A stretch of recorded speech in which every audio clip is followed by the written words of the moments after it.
Hello and welcome to the another session on GST verdict, learnings and way forward. This session is a part of the 3-year GST anniversary celebration at ClearTax. I am C. Rohit Telramani, an indirect tax expert at ClearTax. Here's wishing you and all the CAs across the country and everyone a very happy GST anniversary. Thanks to each one of you for helping the country stay compliant even in these difficult times. Just for the session viewers, we are running the special offer of flat 50% off on our GST, TDS, and ITR software. This is a combo package. Do subscribe to our YouTube ClearTax channel and click on the bell icon to watch more such sessions. To discuss the GST verdict, learning, and way forward today, uh, 3 years of GST journey so far and the way forward.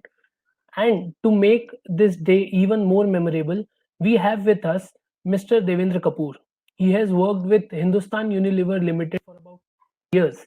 Management of indirect taxes has been his area of specialization, and he has an extensive exposure on the pan India basis, handling various issues of indirect taxes at various levels and forums. He has been involved in the transition to GST from the inception and and has contributed immensely to responding to clients' queries and provided written opinion on interpretational matters. He was regularly involved in the training and development of the GST in-house team of different CAs and GST consultancy firms at Delhi, Gurgaon, and Kolkata. He has been a member of Indirect Taxes Subcommittee of Bengal Chamber of Commerce. He has written a book titled Quick Reference to GST Provisions incorporating changes up to 1st July 2020. The book is going to be published soon by a leading publishing house in Delhi and is a need of the hour. Welcome, sir. Thank you. How are you? Hi. How are you, sir? And if you can share your experience of this lockdown, how you balancing work and life during this I would period? say that lockdown, I was very fortunate because I have a 18 months old grandson, and I got the ample time to play with him. That was really very thrilling. And I pursued with my hobbies, and I was updating the book simultaneously as and when the notifications or circulars were being brought out. So it was really, in a way, very productive. So thank you very much. That is nice.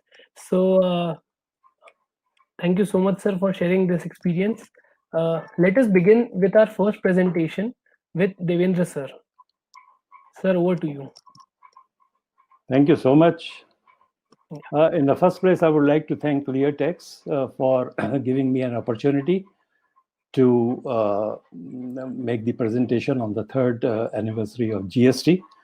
GST, as a matter of fact, has been my favorite subject right from the inception.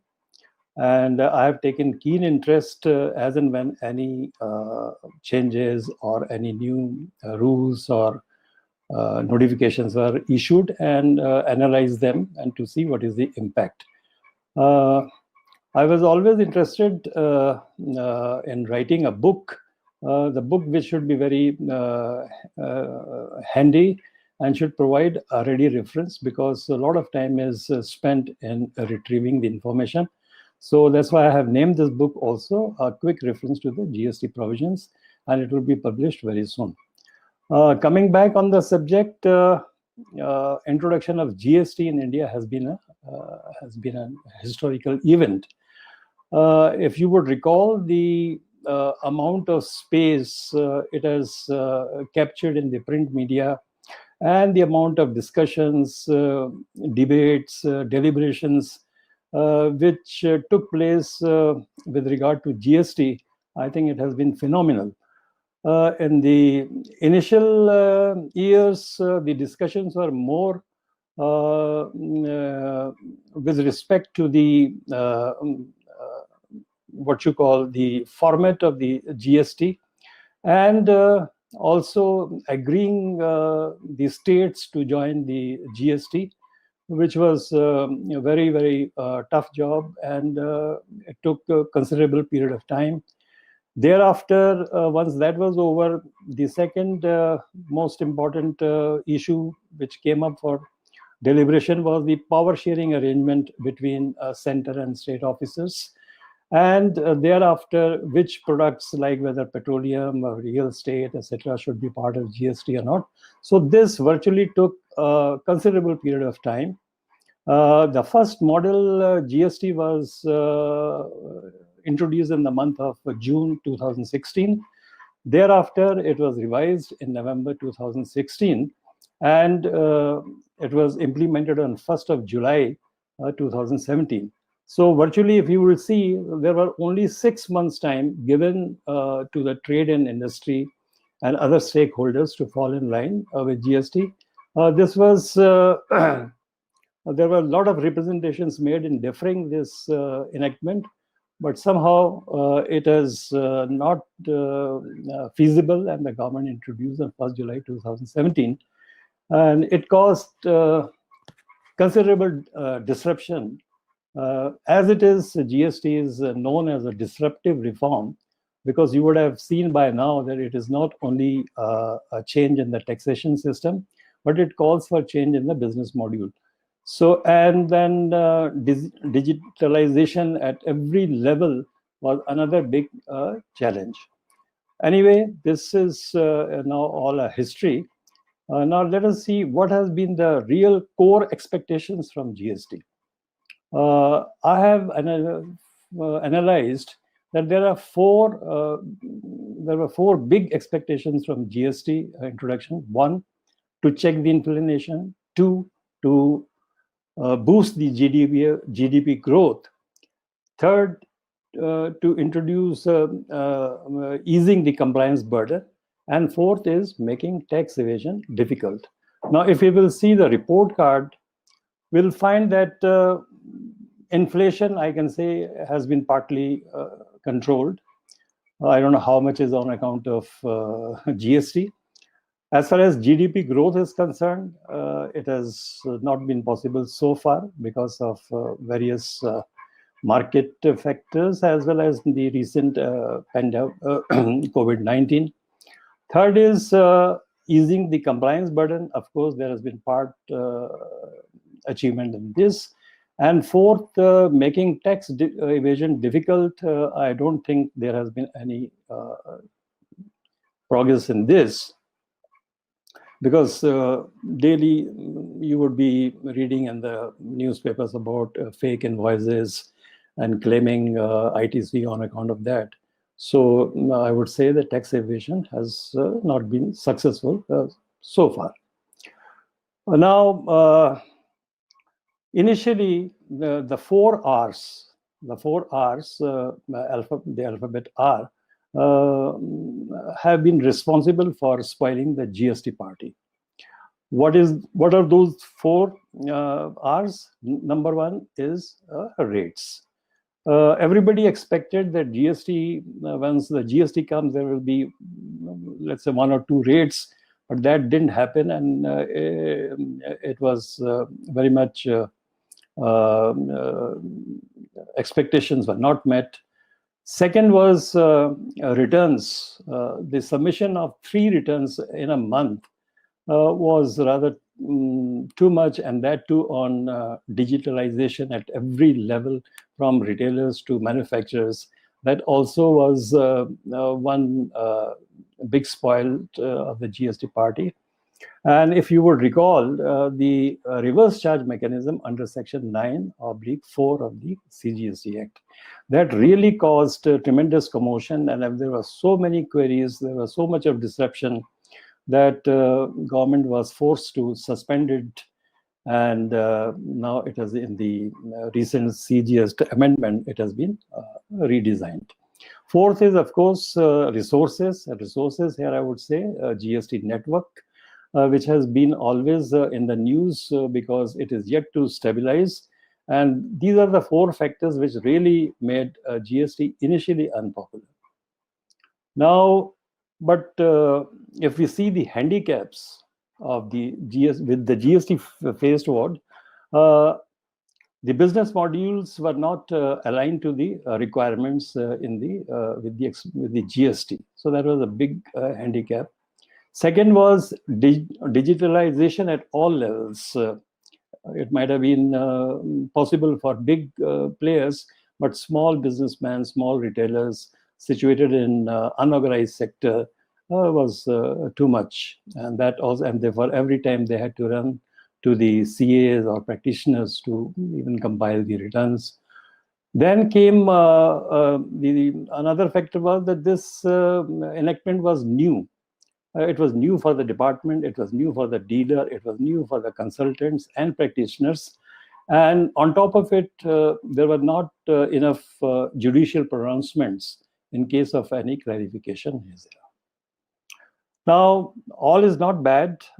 In fact, I have made an analysis of hits and misses of GST, and I find that the hits, whatever little have taken place, the benefit is on a regular basis. It is not, let's say, one time you have achieved and that thereafter again it's back to square one. We are reaping the benefits on a continuous basis. And what is that? It is a seamless supply chain. This warehousing bonding concept, which got a redesigned because after the abolishing of CST. So there was a big hit for the GST because we are having continuous seamless supply chain. Then removing check post is another feather in the cap of GST.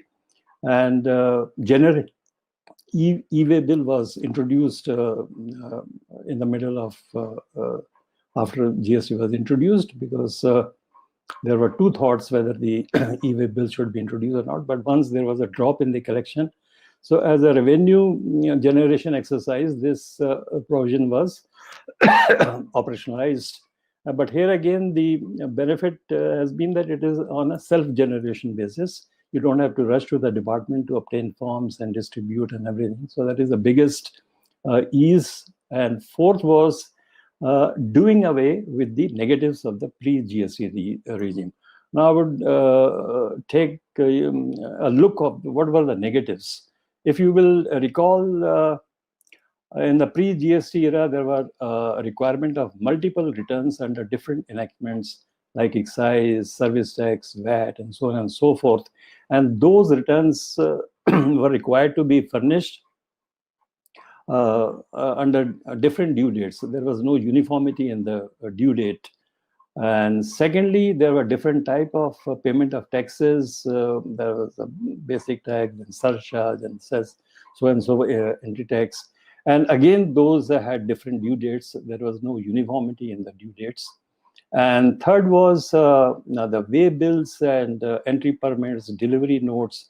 It was a cumbersome procedure because those used to be obtained from the department, and that it was not an easy exercise because you had to submit the details of the utilization of the previous form, then get it verified by the officer concerned.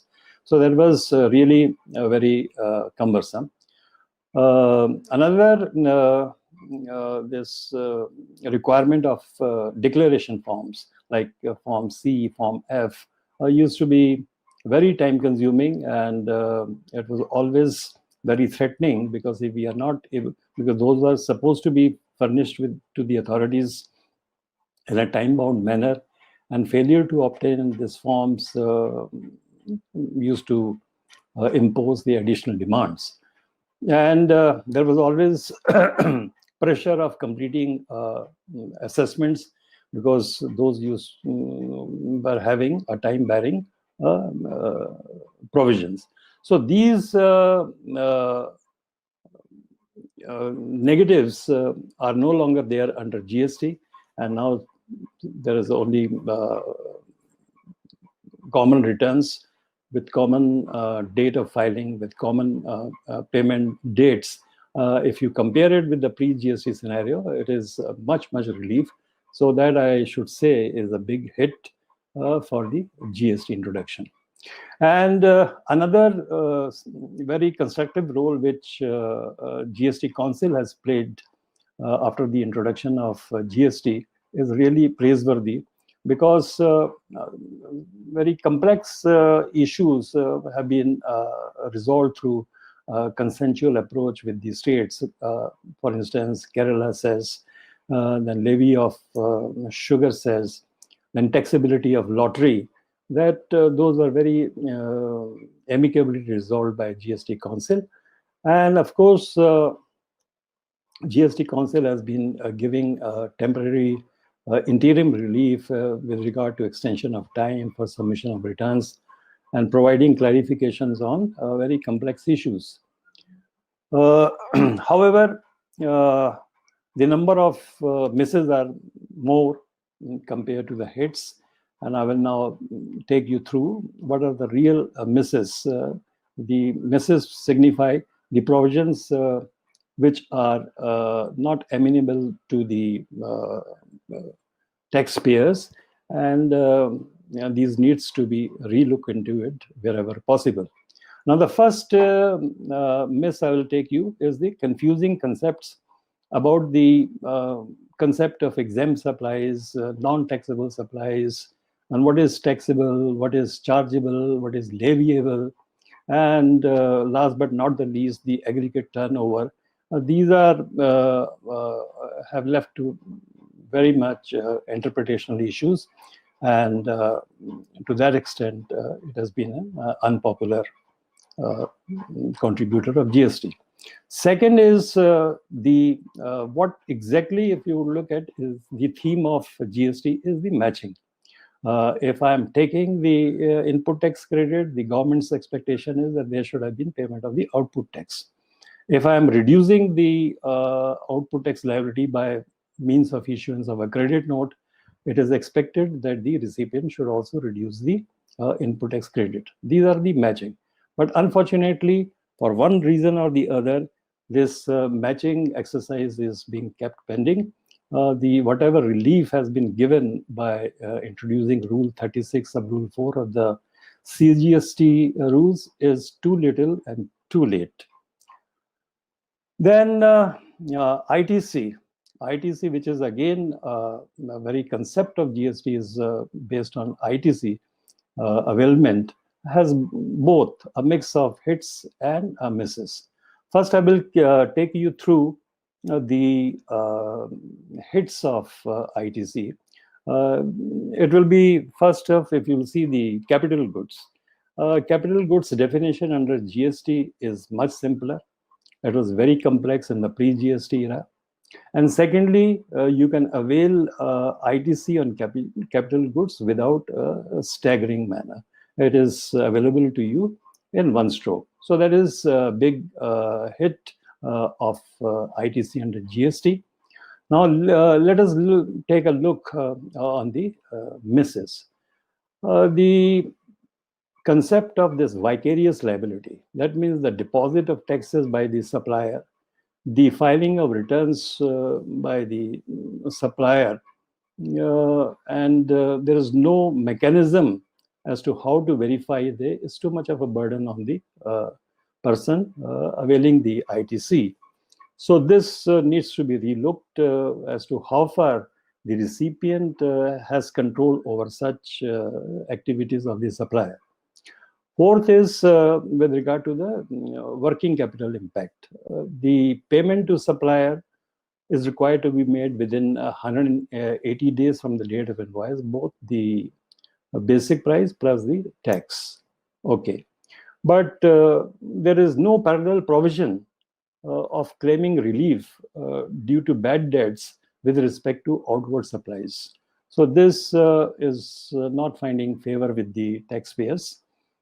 Second is, although there is no restriction under GST for availing ITC, it can be availed on inputs, it can be availed on input services, it can be availed on capital goods also. But there is a bar on the availment in such that you can claim maximum up to the due date of filing the annual return. So it can be availed on financial year basis But there is, of course, no bar in utilizing. You can utilize even beyond the financial year in which you have availed. But there is a restriction on the refunds. Like in the case of inverted duty structure, the refund is only with regard to the inputs. With regard to unutilized ITC due to exports against LUT bond, it is only restricted to inputs and input services. So these are the some of the issues with regard to ITC which need to be looked into. Another here miss is with regard to reverse charge. Now, reverse charge, there is lack of awareness. Say the taxpayer, most of the taxpayers are not aware as to what goods or services are liable under reverse charge, and it is detected at the time of audit that okay, this was reverse charge, but it has not been paid. So that is becoming an issue. Second is, of course, the compliance burden shifts from the supplier to the recipient, and there is no resolution mechanism of the wrong treatment of reverse charge. If reverse charge has been wrongly deposited as forward charge, how to claim a refund, etc., or how to pay, these provisions have not been mentioned. Although the similar, in the case of interest rate versus interest rate, there is a provision that the tax which you have wrongly paid, you claim the refund, and the tax which you are required to pay, you should pay now without having any incidence of the interest. Similar kind of provision is not there with regard to reverse charge. Now, another significant miss is with regard to advanced ruling. Now, advanced ruling, the basic object of introducing is advanced ruling is to keep the litigation at a low level. But due to conflicting rulings, this objective has not been fulfilled. And moreover, there is no universal application. It is limited to a particular taxpayer and his officer. And even the neighboring, your neighbor will also not be benefited unless and until he also applies separately for the same. So these are the issues for which the full potential of advanced ruling is not being availed. And moreover, another issue which is there with regard to place of supply, the advanced ruling is silent as to what should be the treatment, whether it is. Some authorities have flatly refused. So this is the issue with regard to advanced ruling. Now let's have a look on another miss, that is anti-profiteering. Although this provision was introduced with the intention that the consumer should stand to benefit whenever there is a reduction in the taxes or when there is an increased ITs given. But the word commensurate has caused a lot of litigation, and this has not been taken care of it. And moreover, it is also applicable in the case of B2B supplies when it is not related with consumers. So that part has been missing in this provision. Now come to another A. I've covered advanced ruling, I've covered anti-profiteering. Now annual return. Now annual return has been in the news for a good number of time because of the very complexities involved. Information which is supposed to be given in the annual return has not been given at the filing of return level. So it's additional work, a lot of details, etc., etc. So the government, although has given relief for 2017-18 and 18-19, but this is not a solution as a permanent one. This I would say only a band-aid solutions has been given for these 2 years alone. The government has to look into simplification of the return so that the issue should not arise every year. Now let's look another miss is the interest. Now interest, if you'll find, is also leviable on wrong availment of ITC.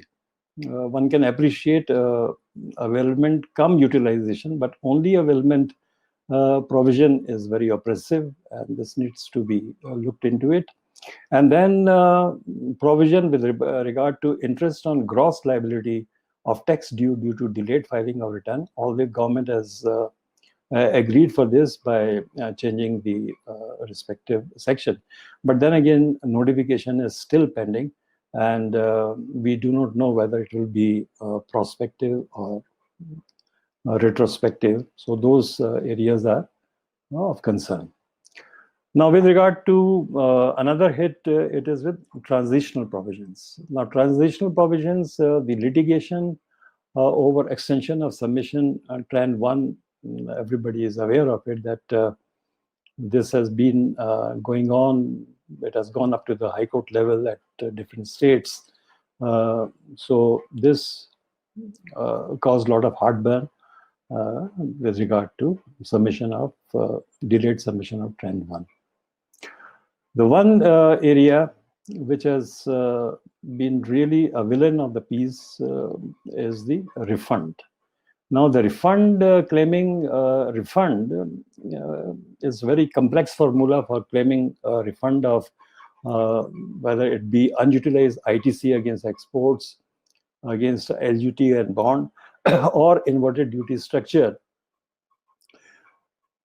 Now, the recent introduction of Rule 96B, that realization of sale proceeds will be an additional compliance, and then restricting the refund of export of goods to 150% value of the goods is another addition, although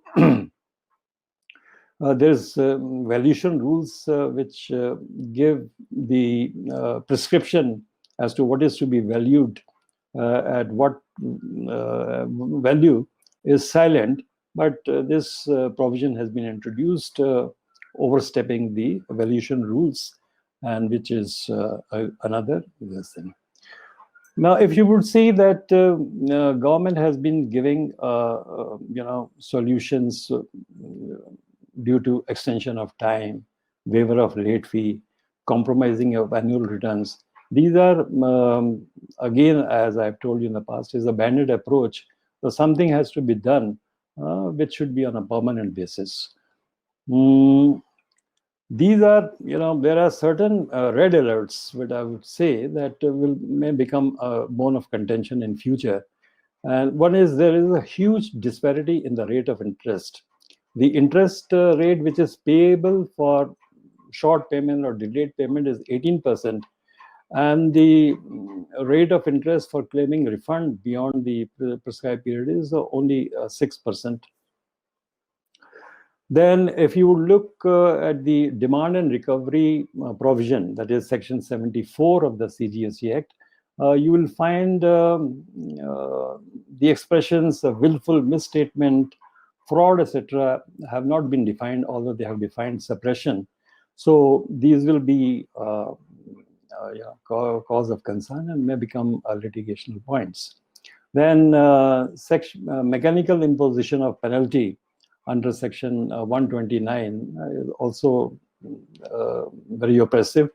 Although penalty, if you will say section 74, for recovering the dues, you are giving a facility of remission of penalties if the tax plus interest plus penalty which is required to be paid within the certain time frame. But there is no relaxation given in section 129.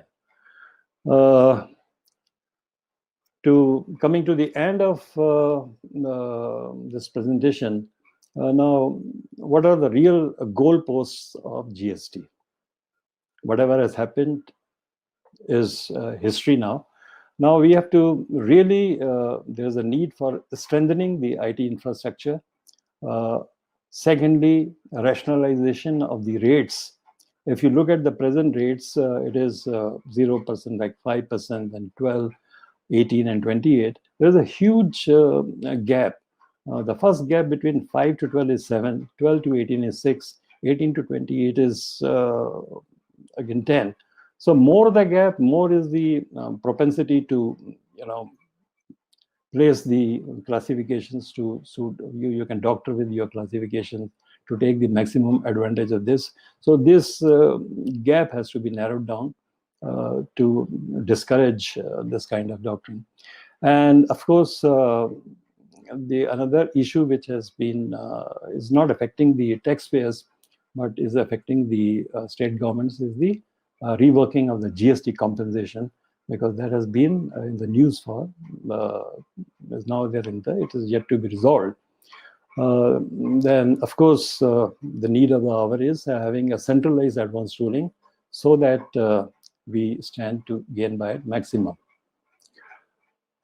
These are my submissions and the hits and misses story of GST. Thank you very much.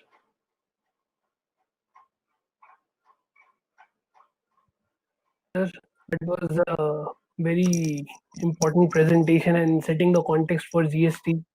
We have seen it from July 17 to now. GST, like the list of misses is quite longer than the list of hits that GST has been able to give us. And yeah, like this rate and all, it has been like we started with 5%, 12%, 18, 28, then 0.25% came, 3% came, and the list goes like Endless. There's a huge gap. There's a huge gap between the two rates. Huge gap, number of 5 to 12 is 7, 12 to 18 6, then 18 to 28 there is a 10. So this induces the unscrupulous dealers to and I remember doctor with the classifications and put it in such a manner which suit them best. That has happened. So has happened across. Yeah, it does happen.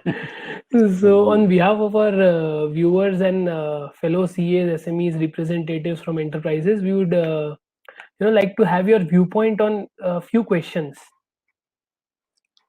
Please. So, sir, as we celebrate the 3rd anniversary of GST on the basis of the journey so far, you have briefly told us about the hits, misses, and all about the GST. Also, can you narrate some success stories of GST and also the area that they'll need more work, like sorting and more work?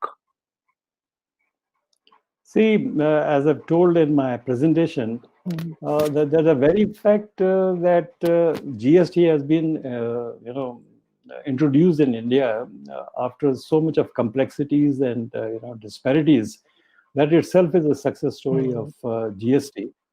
And coming back to the specifics, of course, GST, the success story, in my opinion, is the improvement which has made in the supply chain because of this warehousing and bonding and removing this CST payment at 1% and removing this check post is if you see it is really a remarkable achievement, and it is the organic organic success of GST, because this has been possible only because of GST, and this is not one time. This is for all time to come. So let there be any number of misses of GST, but this single resolution has given a lot of relief to the stakeholders across India. So I think that I would rank as the most success of GST. And then again, doing away with this pre-GST, like different classification, different rates, different due dates of payment, statutory declaration forms, CNF, and way bills. I know it has caused so much of what you call delays in certain areas that it was very, very, very irritating and very expensive thing. As regards the three areas where really improvement is required is, in my opinion, is the input tax credit. That should be, I would say, should be liberal without any imposing any superfluous conditions. Because when I've analyzed the ITC conditions, I find there are primary conditions, like you have received the goods or services or not. That is the primary. Secondly, whether you are having in your possession the tax invoice. So I have control over that. But now, if you ask me for the secondary conditions, the supplier making the payment, he's a registered. So, and secondly, whether filing of returns, who will file the return, supplier or the recipient? Because since this filing of returns is coming immediately below the his payment of taxes, so there is it's not very clear. But in any case. And then these are the secondary obligations which is required to be met. That is here. And then there are I think that if you claim the depreciation on the GST component, then you can't claim ITC on this. And thereafter, when you receive in lots and everything. So those are the conditions which are may not be possible to for the recipient to do in the same tax periods, or over which he doesn't have the control. So if ITC availment and the utilization is revamped, so that because it is impacting the working capital of the recipient. If he is denied input tax credit because the supplier has not uploaded the invoice, the poor person cannot be penalized for not getting entitled. So this is one of the reasons I find that ITC needs to be revamped, something relook into it, so that it will not be a bone of contention, because this is one provision which is there for, it is on a continuous basis. It is not one time you're done, so it is not in favor, you forget it. Every tax period you will be impacted by this. And second most, again, which is affecting the working capital is the refund. If the refunds are delayed, if the refund mechanism is not that simple, so that again causes delay, and the poor claimant suffers, may not necessarily be of his own making. And third is, if you really want GST to be popular, then this networking, the GST net, that is one area which has to stabilize, because it is now high time. It is more than 3 years. But GST has also been sort of unlucky, I would say, because there was a slowdown, an economic slowdown, and now this pandemic. So that is because these are all, impacting the revenues. So the government is also handicapped in providing the relief which is sought by the taxpayers. Yes, this is like a definite good point, that the success story that you shared, whatever GST has solved is like gone forever. So this is one of the big things that we should, like, even ITC, it does need a lot of rework, like payment of tax has to be done. And we say that even if I'm seeing it in my 2A, I do not know if he has filed the return, because payment is done through refund. Sorry, this GST or 3B. So I can just see 3B is filed, but what are the figures in 3B? I don't know. He might have uploaded, but still I can be caught because payment of tax is not done. So all these needs to be worked upon, but still I still feel ITC has, because excise ITC was not available in VAT, service tax and all those, like it was so complex. So still it has done a little good, like even capital goods, and now even fridge, washing machine, every, like fridge, TV, AC, whatever a businessman is taking in his premises, he can still claim the ITC of that. Earlier it was VAT and he was providing services. So all those it has really simplified to a great extent. Yeah, and also government has really been very quite responsive. if we see so many notifications and everything. Correct. But misses are also such that it harms the day-to-day operations. Like it's like I don't want to do business only then. So Yeah. moving to next question about these Mm. reliefs. Some tax experts have been criticizing the complexity of the legal announcements that came in for like GST relief measures. The government has taken a staggered deadline approach to avoid the last minute rush, which actually happens. Could you decode us the intention of the authorities behind not extending the but providing late fee relief? What would have been the repercussions of extending the deadlines and instead of just attaching conditions of late fees? They've not extended the deadlines, but if you file by this date, your late fee stands waived. Is the and that is very if you are not an expert, if you are not related to law, it is difficult for you to understand. A businessman thinks that the date is extended, but if he came to file a day later, the penalty that was late fees that was showing was 3200, though it is reduced now. But for a common man it is very difficult. So what would be the intent behind this? See, as far as using the jargons, legal jargons, and everything in the notifications, that I will tell you it is by default, because they have been attuned to draft the notifications in such a manner that they have no choice other than using those standard phrases like notwithstanding, save as, etc., etc., which are not easily understood by a common man.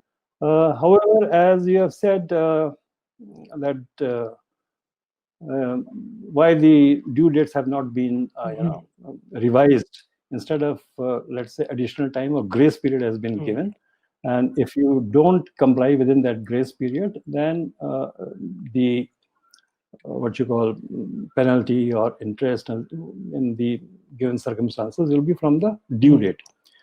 So in my opinion, I think this is a better approach, because if you had extended the due date, then again the that complacency sets in. I know, okay, now that my due date has been shifted, so I will take the correct action when the due date approaches. But now, once he knows this relaxation has been given on certain conditions, so there is an obligation cast upon him that if you don't do your part of the job, then you will be a loser. And however, if you follow the guidelines, whatever have been given, then there will be no additional burden. I think it is has been done after careful consideration. Otherwise, it was very easy to extend the due dates. But then the government has also to see its own kitty as to how much they can compromise. So I'm, you can say, in favor of the present arrangement. Yeah, so even like even though so many dates have been extended and interest and late fees granted, so do you think it would have been a better idea if the government focused on collections, which is also the need of the hour for the government, instead of such a correlated need for compliances? Taxpayers are vexed. Is this helping the economy or causing more stress overall? And like anyways, they have reduced the late fees to 500 rupees now. So like, do you think government should have focused more on this collection as well? See, first of all, why this exercise has been taken by the government is after taking into account the ground realities. Now, collection is always the preferred option if you go for the collection, but where to collect from? Whether the person to whom you are approaching for the purpose of payment, does he have the money or not? So you have to be realistic, pragmatic, and give some additional period because of this extraordinary situation. It has never happened in the past.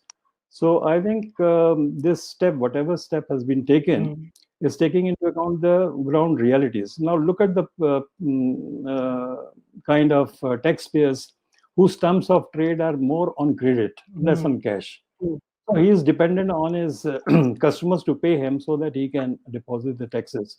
So since these are so much interlinked and interdependent, so mere wishful thinking, oh, okay, let's go for higher collection, would not have met the the objective of this thing. So I think this has been done after due consideration of all the facts. Yeah. That is my assessment of the whole situation. Yeah, so that is true. So talking about these again, relief measures to tackle, you know, are still happy. They have been provided with much relief. But how do you think the large enterprises, like more than 5 crores turnover, have benefited from these GST reliefs? Like, is it less for? I feel it is less for them. Uh, No, actually, the 5 crore is the starting hmm, point. Take because since the stakes are very high for large organizations, let's say we're having a 5,000 turnover hmm, and everything. So their gains, though higher the turnover, higher the stakes. So this has been possibly considered taking into account that phenomena because below 5 crore is the upper, yeah. but 5 crore and above is the starting. So you have to give more relief to the high stakeholders. So I think that might have been the factor behind this. Otherwise, there is no other ulterior motive in not giving any of this But thing. I think they have been given less, like 15 days extension. Then, interest starts. Interest meter starts on, and we have seen with our experience that large enterprises are Mm. given notice, and small taxpayers, whatever they do, even if they 3B versus 2A, it doesn't matches. Still, they are gone away with. But large enterprises, even for 1 or 2% of the difference, they are sent notice. Amount will be large. I think the target will be Exactly, met. because the stakes are very high, Yeah, stakes are very high. very high, very high. Yeah, so going to next Yeah, question. good question. Hmm? Mhm. Good question. I think I. Yeah. Do you think this deadline extension provided in the form of conditional late fees waivers and staggered application of interest for delayed GST payment help revive these industries or help them meet some compliance requirements? And any industry specific requirements have been met? Or like if not, if there is a need? See, this measure has been only an interim relief. It is not there intended, for Okay. as a long-term measure. Hmm. There, yeah, these are to tide over the present this working capital strains. So these measures have been taken. It is not improving in some tax what you call provisions or something. It's purely interim relief because of the current Hmm. situations. As and when the situation will improve, I think they will go back to the original. And to give relief to any particular industry at this will cause, a lot of distortions. So it is on the level playing field they have given to all the stakeholders rather than picking and choosing some specifics. Is there any requirement? Like I see many industries, like I belong to a textile business family, and we have seen Mm. earlier there were preparations for Diwali and summer season for wedding seasons. There was like the sale would boom like 3-4 times of the last 3-4 months, but now it is changing. Like this scenario, over the year, the sales are continuing, but the spike that we used to have in these seasonal spike, it is there, but not so much as it used to be. So their working capital requirements have changed, but there might be other industries like airline industry or something. Like, do you think there are some requirements for those industries, like some industries? No, as I've told you, because earlier times the visibility factor was more because the what you call the players were few. Now with this online and all those different modes of distribution coming, Hmm. so that visibility has subsided in comparison with others. And of course, during festival period, they do give relief. Mhm. But this year, especially because of the social distancing and Hmm. other phenomena, I don't know how will that work out. But there is no restriction that relief should not be given, because the more the relief, more the revenue, more the sale. That is the Yeah. aim of the government, to get maximum revenues. I think only the time will tell. Yeah. Okay. So next question about some enterprises. Most of the Yeah. enterprises are technologically sound when it comes to accounting and compliance. They have ERP and all. it has been seen that they have a certain level of resistance when it comes to change. And GST, as we Mhm. all know, is ever changing and will take some more time to stabilize. Among all these, like in this time, there are certain options which some organizations still shy away from, like adoption of cloud-based software, software integration, automation of certain departments, implementation of ERP across all the units, all the departments across the organization. Maybe due to several reasons, as employees are resistant to change, there is a need to invest a lot of money. And what is your view about that? Like, how do the organizations balance between the cost of compliance and efficiency?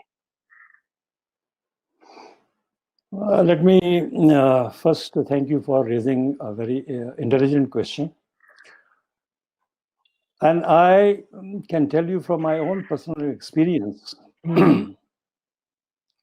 that the compliance level, like you mentioned, that has to come from the higher echelon of the management. If you leave up to the unit level, they will not be volunteering it because they have another set of priorities. They have their own KRAs. They have budgetary constraints. So they will have one reason or the other in not introducing the new systems. Forget the employees' resistance. Even otherwise, but those organizations which are like tax compliant, or for those better, those who have burned their fingers in the past for not complying with because the stakes are so high, they will not compromise over this new technologies to be adopted. So it's a question of perception. But if you sell this idea to let's say director of finance, if these are the advantages which will accrue if you this thing, perhaps he will readily agree, because he knows that the cost of non-compliance far exceeds the cost of compliance. Like if the documentations, if are not available at the time of survey, at the time of inspection, at the time of assessments, you can just imagine, because these authorities, all the assessments are make-believe affairs. If you can convince them that the availability of the document without wasting any time, this thing, so they get convinced, yes, the systems are strong enough to rely upon. And they are the first and the last authorities to accept your books of accounts. If you go to the appeals, you can resolve interpretational issues. Even if you go to the authorities that we have been asked to produce all the invoices, so the authority has been unjustified, you will not get any relief. Maximum says, okay, you pray for additional time, but we can't dispense with of the requirement of not producing the documents. So these are very, I can tell you from my own experience that we face a lot of hardships because of various reasons. And so we had to invest a lot in setting right the things. So I think one should not compromise over this. The only challenge is to whom you are addressing this same thing. If you address to the director level or the HO level, I think definitely they say there is no budget for the statutory obligations to be met.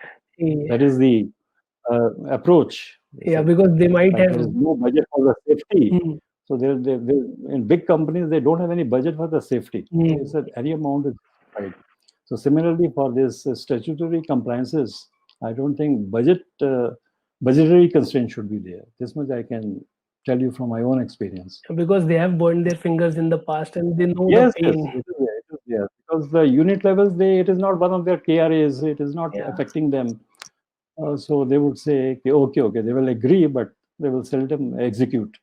So that is the. Yeah, and just to highlight upon the reconciliation part of 2A, like GSTR 2A and ITC, that reconciliation, like lakhs of invoices per month. Now, even this unit level, we have seen changes in unit level as well. Like they are not able to. They have got 70 crores of ITC as per their books, and only 7 crores exactly 63 crores, they don't know, like some, there is some syntax gap in the invoice number. They have recorded the way, and it is recorded in some other way in 2A. So they are just Mhm. like, they take days to just reconcile, to take ITC for 5, 7, 8 days. So technology and investment there is like no option now. Incentive. Correct. They have to. Yeah, they are. Because the stakes are very high. Yeah, Because you see, when the going is good, so nobody bothers. When these things will come, erupt, yeah. it erupts like a volcanic, this thing, and then everybody would be rushing to save the situation. Had they been concerted enough in the beginning, Hmm. we can avoid these kind of nuisance. I can tell you, the all activities come to a halt. You will only be rushing after advocates and departments to resolve the crisis. Yeah. Very unfortunate. So do you think that notices and So the all key, have started coming for this, all these compliances or small non-compliances for which documentation and all will have to be, you know, see, I'll tell you, these are all revenue driven, exercises. If the revenue is falling, then they have to really find ways to. hmm, But otherwise, okay. when the going is good, everything, Even taxpayers can be yeah. little. Yes, it is there. Even in companies, at the initial months of the year, since you have enough budget, so you don't mind. Hmm, It is only at the fag end of the year then all this pressure comes of meeting the budgetary. requirement. So it is there, same And there. also this time is Or if you're overshot, then you do all this kind of yeah, or exercise. some crisis like this happens, then Yeah, everyone is yeah, very yeah, yeah. careful. Very careful. Then, I think they have only one thing, one agenda to resolve this. Sir, this new GST return system and e-invoicing, I'm sure you have seen. This will probably not see light until 2021. And how do you think will it impact the businesses, enterprises? Like, is there a vantage point or like the hope at the end of the tunnel that compliances will get easy? No, going through the contents of this new forms and invoicing, I think it will stabilize the system to a great extent. However, since there is no option but to delay it because of the Hmm, current this thing, I think the units or enterprises they should familiarize with the hmm, requirements of these new forms, educate the persons concerned, and I think they should make the best use of this additional time. hmm.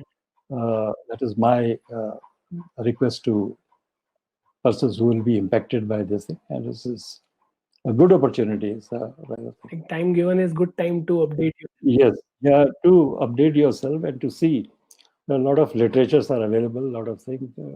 So one can hold sessions to make best use of this online. Now, of course, I think, in my opinion, it should help Yeah. because not very many people are aware of this new system.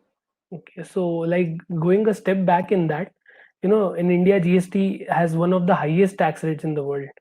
It was, even though, like as you mentioned, the expectation was to simplify indirect taxation, it has gotten really complicated with multiple tax slabs, return forms, due dates, compliance for different kind of organization based on size, etc. In addition, there is a growing burden of compliance and various technical issues, as you mentioned, that GSTN. What can taxpayers expect from the government in the near future to simplify the overall system of GST in India? Like new returns is one of the things. Do you think there will be a few more things, or like new returns? How it will be? What other things can be expected? So, what has been the see the unfortunate aspect because we are not comparing with the pre-GST scenario. Hmm. If you compare with the pre-GST scenario, perhaps this kind of criticism of GST may not arise because, as I've told earlier, that there were multiple returns to be under different enactments to be filed on different dates. There was no uniform excise to be filed on a particular day, service tax on a particular day, Hmm. and VAT on a particular day. And it used to differ as far as VAT is concerned. Each state they had different dates of filing the Hmm. returns. So just to keep track as to what is the due date of each state was itself a challenge, which is no longer there under GST. Then there are different taxes to be paid, like excise separate, service tax separate, VAT separate, entry tax separate. Now you see it is so simple. You have to pay only one the same. And then uniform classification, because earlier I'll tell you in pre-GST, a product A would be classified, let us say, under one category, which will be attracting rate of, let us say, 14%. Same product will be classified in another, which will be attracting 16%. And third state, something other. Now look, uniform classification, whether it is sold in Delhi or sold in Kanyakumari. So there is no dispute. Then the uniform rate, rate in the sense now you apply one rate 5%. If it is in any state you go, it will be 5% for the same commodity.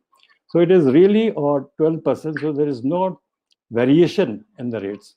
So these are the real positive contributors in GST. You have uniform. It may be more the if you compare the rate percentage here and there, but then again, it is uniform across India. There is no variations from one state to another. And that is, I think, in the true spirit of one nation, one tax. What more you want in this? However, since you were to file 3 returns, and that too with a gap of 10 days, 5 days, and 15 days, because a lot of uproar was there. And the biggest villain, I would say, again, the GST, right, was the digitalization. There are small dealers were not familiar with this thing. They were running after the CAs or practitioners or whoever is there to help them in filing the returns. That somehow created, an unfavorable climate for GST. But if you compare provision-wise with pre-GST and GST, you will find that a lot of ease is there. The doing away with the declaration forms. So much time used to be spent in obtaining forms from the department, distributing to the buyers, and obtaining the receipts, this and that. It used to be, I'll tell you one thing, very, very time consuming and cumbersome, and a lot of energy used to spend for big organizations. Now there is no nuisance of forms, I should say the word that. But so these things are not being appreciated. So if you, I'm maybe sounding advocate of GST, but having seen both the worlds, pre-GST and GST, I can lay a claim that a lot of things have been simplified. Actually, So, yeah, whichever senior we talk to, na, they say about all these things. And we, like, we were told about RCM and all was introduced in service tax not long before. If I'm not wrong, I think 10, 12 years or something. See, but service tax was there also in VAT, but it used to be called, sorry, reverse charge was there in VAT. It used to be called purchase tax. Yeah, purchase tax. Purchase tax. So it is not a new phenomena for goods also. All this agricultural or something, whatever was there. So those are like tendu leaves and their leaves and that. Those commodities, select commodities, they were also taxable in the hands of the purchaser, but it used to be known as purchase tax, not reverse charge as far as goods are concerned. Service tax, it used to be called reverse charge, so it's a popular concept. Yeah. But then again, it is an compliance burden is there, because the compliance burden shifts from supplier to the receiver. Yeah.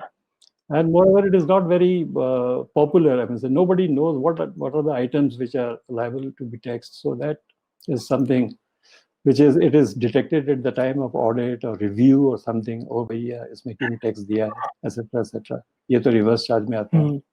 So these are the, I think, some measures have to be taken to make it popular. Either you do away with this, or you just make it aware. Yes, these are the goods, these are the services. Yeah, so like I was talking about, like seniors are still advocating for GST because they've seen the pre-GST. Young people like us, like we have just Everybody would say. few years of experience in Say service same tax, thing. VAT, and that to client specific and all. So that is why we feel like this is so much of burden. And then when we talk to seniors, they are like, "What are you calling burden? Burden used to be there. Now it is ease." Exactly. So those I'll tell facilities are you. there, but But in these returns and these compliances also, we face so much issues like how to get data, what should be there, interpretational, That is. like 16(1) condition, ITC. See, what has happened in my, there are a lot of hair splitting has Yeah. happened. Like now, how much you have sold to registered, how much you have sold to unregistered, how much is exempt, how much or what is through electronic ECO, what is through RCM. So a lot of this information is now required to be given in the form itself, which used to be given at the time of assessment. Yeah.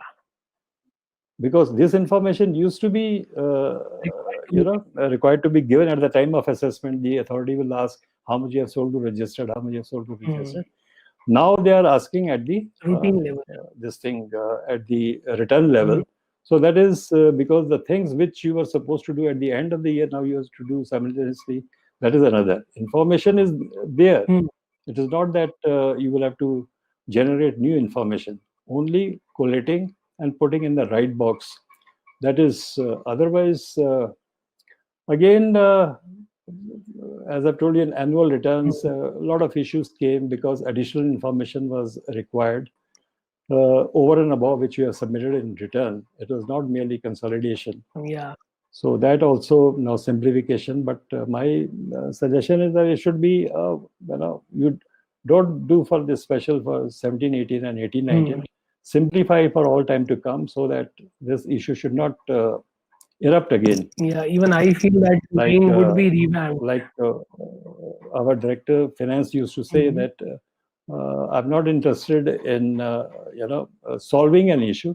I am interested in dissolving any problem. Oh, So you dissolve the problem so that otherwise you will you will have this irritant all time to yeah, come. it'll keep So he used to say that believe in dissolving the issue, not resolving the problem. Because that is a very short-sighted approach. yeah, like So that is even why. I feel GST 9 will totally be revamped, like the Correct. government has That is understood. there.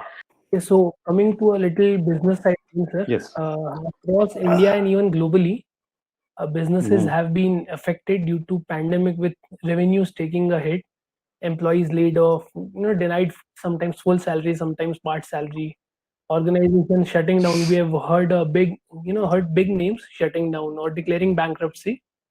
No one knows when the situation and how will it get better or what lies ahead. In your opinion, what are the measures organization can take at this point to function effectively, stay compliant, and continue in this scenario? See, this issue has easy solutions and not so easy solutions. Easy solutions, as I've told you, okay, you lay off the workforce, you shut down, you curtail the activities. But one thing is for sure that this phenomena is not going to be, for all time to come. There will be relief. In the intervening period, I think there is a greater need for the businesses to, redesign.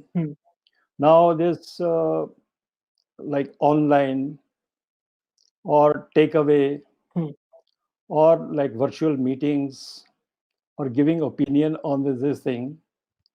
I think somewhere they have to redesign their business module because the demand will not come to an abrupt Yeah. end. Still, people are eating, they have to eat, and now they may not go to a restaurant, but they can ask for the home delivery. So, somewhere there is a need for redesigning your business module. And as far as layoff is concerned, I was reading a very interesting article which says that you curtail the number of hours for all employees. Let us say some employees to come pre lunch and some to come post lunch. You share their remuneration rather than depriving one section altogether by laying off and maintaining the status quo for the other. So this HR department has to work out as to how this can satisfy both the class of persons instead of completely laying off one section and then retaining another. So this will be, I think, now there's a greater need for think beyond. You forget the past system. If supposing you have to start your business under the present scenario, how will you manage? What different kind of models you will adopt to remain in business? Business will not come to an end. A demand, so long the demand is there is need for the business. Well, the only thing is the delivery. How the delivery has to take place, that is a big challenge. So I think that has to be done by the class of businesses who can afford, because this involves cost. But definitely, it is for sure that there will be curtailment in demand because of if the power to purchase is not there, how can you? So these are So like I've economic seen in factors. this, like right now I'm in Surat, in my hometown.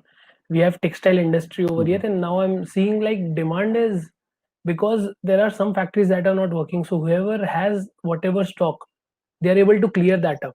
So demand is there, Yeah. and the retail shops now, like all over India, textile products go from here. So they have demand. They say that we have, our stocks are halved now. Like we need more stock. So slowly and gradually, though the demand is not like if they used to sell for 100 in a day, they are selling for only 25, 30. But again, they have reduced their cost. They are not buying much. So in a way, Okay. engines are getting managed.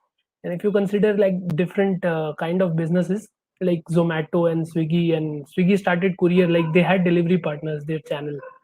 So I took this example in one of enterprise webinars I took, that Okay. business model It is according to the times. it is.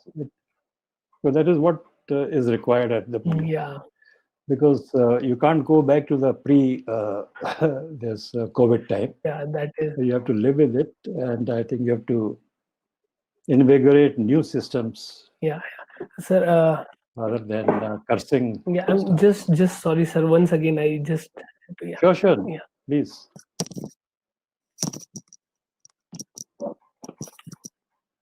yeah. So, what do you predict the economic situation of India will be like the post pandemic, and some of the key measures the government can take to minimize the damage? See, the government has to really participate. Again, going back, I think the credit has to be provided Hmm. both by the government banks as well as the private banks. Hmm. And the government should give, sort of some kind of credit guarantee to these lenders, Hmm. so that they should not be hesitant in, because everybody is, very concerned.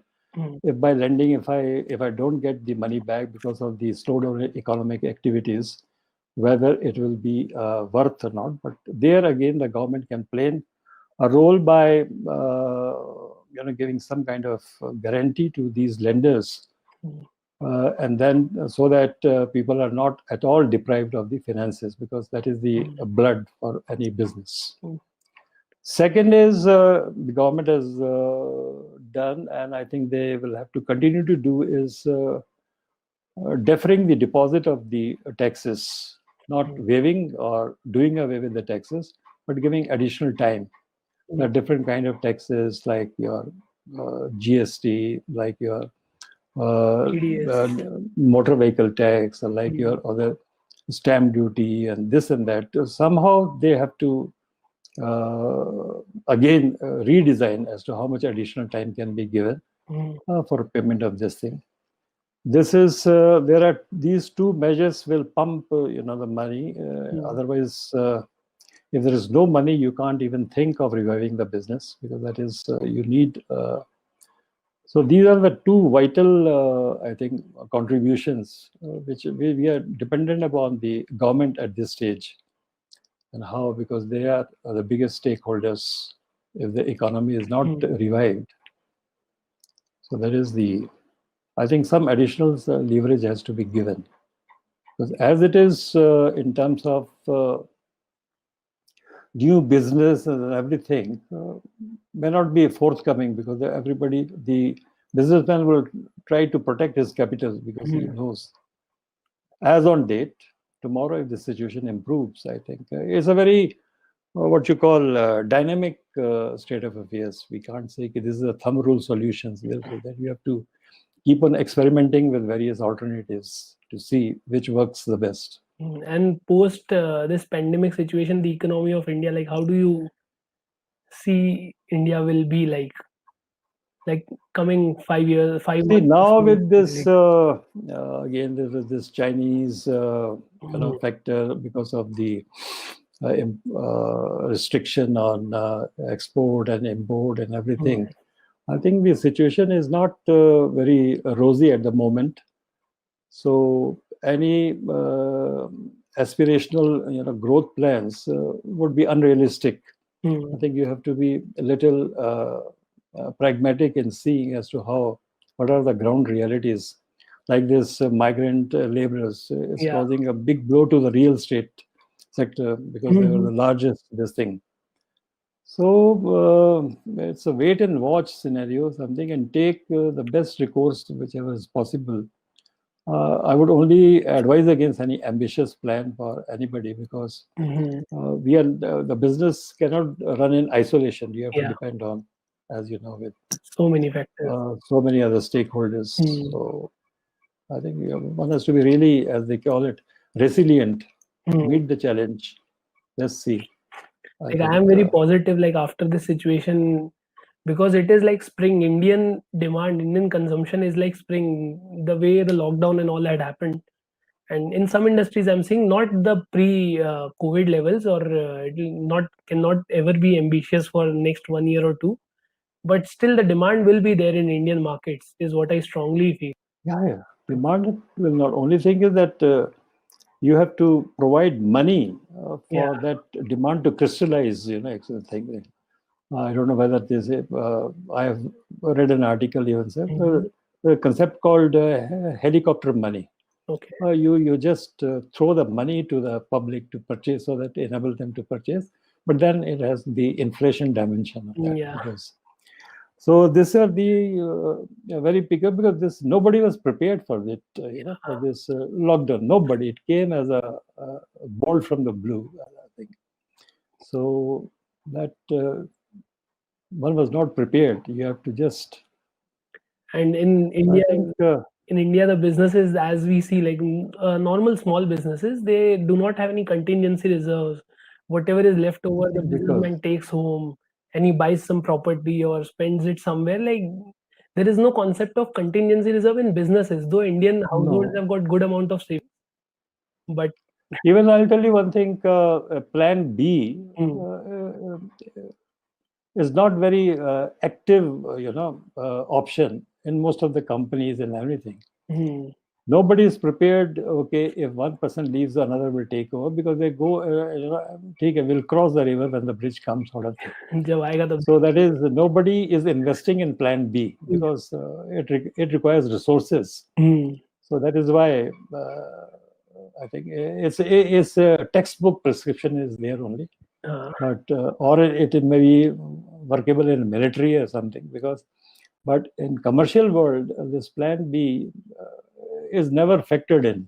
I think in all budgeting exercise we never take into account let's say flood or heavy rains or monsoons disrupting the, like I remember in northeast was a big challenge for the supply chain because there used to be so much of rains and everything or something, so there will be a disruption. So we are not able to make the goods available there. So how the sales will meet their target? yeah, So these are not factored in. So that is even so nobody was prepared for such a situation. such a situation. It's something world over. Yeah, world over. Yeah, If it is limited to one particular city or one particular town, you can imagine world over.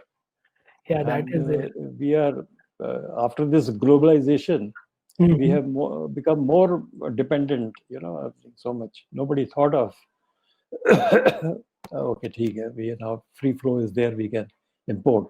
Now look at the scenario now. This globalization has a flip side also because of. Yeah, so that is why that Atmanirbhar picture comes into the Yes, now it is there, but it is too late, I'm saying, of course. actually my We are preparing now ourselves for the next 5-10 years sort maybe. of but that there's no certainty as to. Because my next question is on that Atmanirbhar Yeah. scheme that was announced has been making headlines like almost every day. Mhm. So how do you think, like you said, that import globalization we have been taking it for granted now? So how big do you think the impact will be on the businesses in India, and how can they make the most of it now? Also, like the relief packages given by government are enough, or for this Atmanirbhar scheme, what more can government do on this front? Now, if you go by the announcements made by the government, about 10% of the GDP has been earmarked for revival, and Atmanirbhar has practically taken care of all the segments, whatever is there. But now the more depends on how successfully it will be executed. So that now the challenge is execution. Well, if the banks have been asked to give loan up to this thing without asking for collateral or something, I don't think, in spite of that, bank will be so willing to give you a loan. So that will be defeating the very intent of this scheme. So I think now, I think the execution will play a pivotal role. Then the fun part of it, that is because they have held 5 press conferences and giving virtually relief to all the sectors, whether it is income tax, TDS, bank, MSME, whatever they have changed. Today I was reading, change the definition of MNC. So, yeah, execution is the key now, because the 20 lakhs earmarked is not a small sum. But yeah, businesses are not so happy with like what is coming out of that 20 lakh crore. Nobody is able to understand. Like primarily credit is what is being, I think, flowed by government so that Correct. things can go smoothly. There are some. And I think some bans on import or increasing the custom duties and all are also going to help a little. Okay. Maybe. Yeah. Let's see what that, like, time will tell what happens. Exactly. Yeah. This is there. So, it's been like, again, sort of closing the session. So it's been like 3 years of implementation of GST, and it is also the same time where this pandemic of COVID-19 has hit the GST revenues in the worst way possible. Yeah. It is a challenging and very unique time for taxpayers as well as the professionals to cope up with the situation and recover from this pandemic. As an indirect tax expert, what practices will you suggest for us tax professionals and the CAs and everyone that could help them in complying with the laws, like recommendations for CAs, businesses, SMEs, enterprises? See, as I see that there is no dispensing with the requirements. Like audit has to be done, statutory audit, internal audit, or certification, or whatever, maybe this thing. So there is no, curbing of the demand. Demand is very much there. As I have spoken in earlier issues, that now is the time to redesign your business module. Now there is the personal visit to the client's office, or client coming to your office, or you're entertaining him, is, let's say, is a thing of the past now. You will not be entertaining that because of fear or even otherwise thing. So the best option is some virtual meetings. Even government is, for the purpose of election, they are doing the virtual this thing.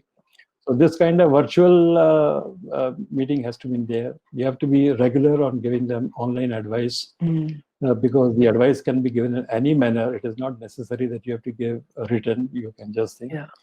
And above all, you have to update your clients and seek the clarifications, give the clarifications, and also uh, what you call expect from them that they would be also forthcoming on online only. Hmm. They shouldn't, or telephones are still very much there. I think there is a greater need for revamping this thing because the demand has not subsided. Yeah. It is very much there. Only thing is the manner of delivery of that service has to be looked into it. Otherwise, at the moment, there is no second option but to. So that is what my suggestion would be, that remain in focus. And you can only remain in focus when you start giving advices, opinions, latest happenings, Hmm. developments, which earlier time the clients used to come to the office of the CAs or something Yeah. to get the clarification. Now, in case now it is given to them on regular basis, I think a lot of anxiety will be kept at rest, and you will also remain in focus. Yes, and rather it will be appreciated that I think the whole thing depends upon how you rework your delivery systems Yeah. rather than expecting Yeah. I some change in feel. the basic laws. Yeah, I strongly feel like this time, though it is an unfortunate time, but technologically, we are at the most fortunate time in, I think, the history of mankind. Exactly. So, Huge potential for yeah, so like putting design. videos on YouTube, like this video will go on Yes. again, like this session will Or go even there's a on. SMS messages Yeah, giving to your clients, and these are the, I think this will be, they will appreciate key, yes, yeah, it is and coming now up. it is better. Like you can record a video and send it to all the clients. Like earlier, separately, एक Correct, client को you had to give time and advice. Now the same update you can correct. send to everyone, like SMS, WhatsApp, videos, or whatever. Like we also have learning sessions and all those things during this time. So that has also Mhm. helped us. And I think for all the professionals also, this is, it is challenging time. As you said, Yeah, that they have to be on the toes.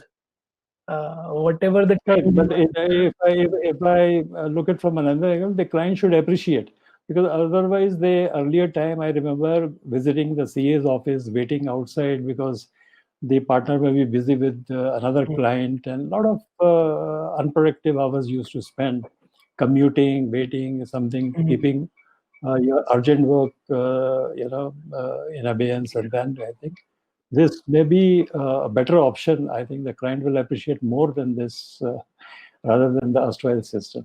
So So yeah, we're seeing we have to like lot of changes in the time. That exactly time is making us change maybe a lot of things.